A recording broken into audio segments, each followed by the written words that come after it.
جہاد کا تعلق ریاست کے ساتھ ہے۔ اگر ریاست ہی نہ ہو تو پھر تو شخصی طور پر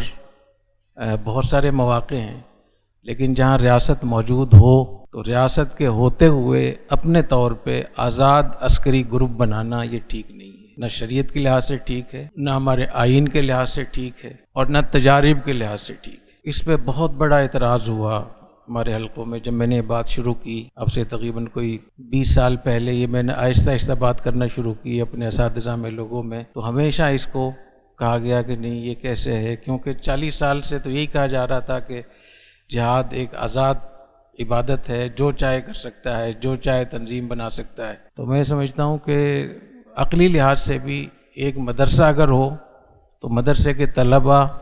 اساتذہ کیا مدرسے کے نظام کے پابند ہوں کہ یہ جو چاہے اپنے طور پہ کچھ کر سکتا ہے؟ ایک فیکٹری میں، کمپنی میں، ایک مدرسے میں، ایک تعلیمی ادارے میں جیسے یہ نہیں ہو سکتا، تو ریاست تو بہت زیادہ اس کے نازک معاملات ہوتے ہیں۔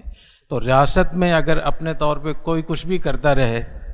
اور اس کی اجازت دے دی جائے تو وہ ریاست کیسے باقی رہے گی؟ اور اگر حکومت ہی ختم ہو جائے خدا نخواستہ، یہ ایسی انارکی پھیل جائے کہ حکومت کا جو نظام ہے وہ درہم برہم ہو جائے، تو اس وقت میں شخصی طور پہ گروپ بنانا اس کی اجازت بھی ہے اور کہیں اس کی فرضیت بھی ہوگی۔ حضرت شاہ ولی اللہ رحمہ اللہ تعالیٰ نے جو احمد شاہ ابدالی کو خط لکھا تھا، اب اس کا اردو ترجمہ بھی آ گیا ہے، ویسے تو وہ فارسی میں ہے، اس کو ضرور آپ لوگ پڑھیں کہ شاہ ولی اللہ جیسی شخصیت جو اتنے بڑے محدث، اتنے بڑے مفسر اور فقیہ، انہوں نے ہندوستان کا جو نقشہ کھینچا ہے، فوجی نقشہ، احمد شاہ ابدالی کو جو اتنی تفصیلات بیان کی ہیں، وہ عجیب و غریب ہے۔ حیرت ہوتی ہے کہ ان کو ہر چیز کا پتہ تھا، ان کو یہ بھی معلوم تھا کہ کون سے گروپ ایسے ہیں جو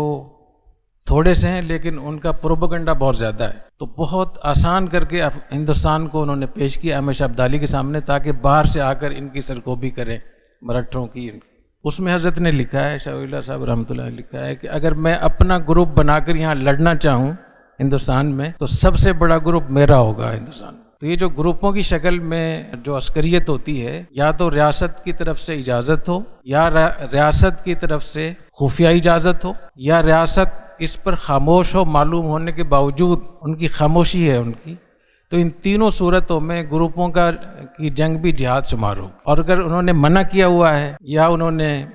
وہ اس پہ راضی نہیں ہے، اس صورت میں جو بھی گروپوں کی شکل میں جو کچھ کارروائیاں ہوں گی دوسرے ملکوں میں، وہ شرعاً جہاد نہیں ہوگا۔ اور حضرت امام محمد رحمہ اللہ تعالیٰ نے السیر الکبیر میں اس کی مثالیں بھی لکھی ہیں، اور ہمارے یہاں ہدایہ میں بھی بیان کیا جاتا ہے کہ اگر اذن امام کے بغیر کوئی گروپ داخل ہو گیا اور وہاں سے انہوں نے کچھ چیزیں حاصل کی، کوئی پیسہ ویسا، تو یہ مال غنیمت شمار ہوگا، نہیں ہوگا۔ یہ بات سمجھ میں آ گئی آپ حضرات؟ آپ یہ کہیں گے کہ یہ جو اتنے سالوں تک اتنے بڑی بڑی تنظیمیں بنتی رہیں، تو یہ جو میں نے 3 شکلیں بتائی ہیں نا، کہ خود انہوں نے اجازت دی ہو ریاست نے، یا انہوں نے خفیہ طریقے سے ان کو سپورٹ کیا ہو، یا خاموشی اختیار کی ہو، تو تینوں صورتوں میں سے کوئی نہ کوئی ایک صورت تھی، تینوں صورتوں میں کوئی نہ کوئی ایک صورت تھی۔ اس لیے جتنے بھی لوگ کشمیر میں شہید ہوئے یا افغانستان میں ان 40 سالوں میں، تو ان کو ہم شہید ہی سمجھتے ہیں اور کہتے بھی ہیں۔ میری بات سمجھ رہے ہیں نا؟ تو اس کا مطلب یہ نہیں ہے کہ جن لوگوں نے اتنی بڑی قربانیاں دیں اور آج ہم کہہ رہے ہیں کہ ان کا جہاد نہیں تھا۔ باقی حکومتیں اور ریاستیں ایسا کیوں کرتی ہیں، یہ الگ ایک بحث ہے، اس کو پھر کبھی انشاءاللہ بات کریں گے۔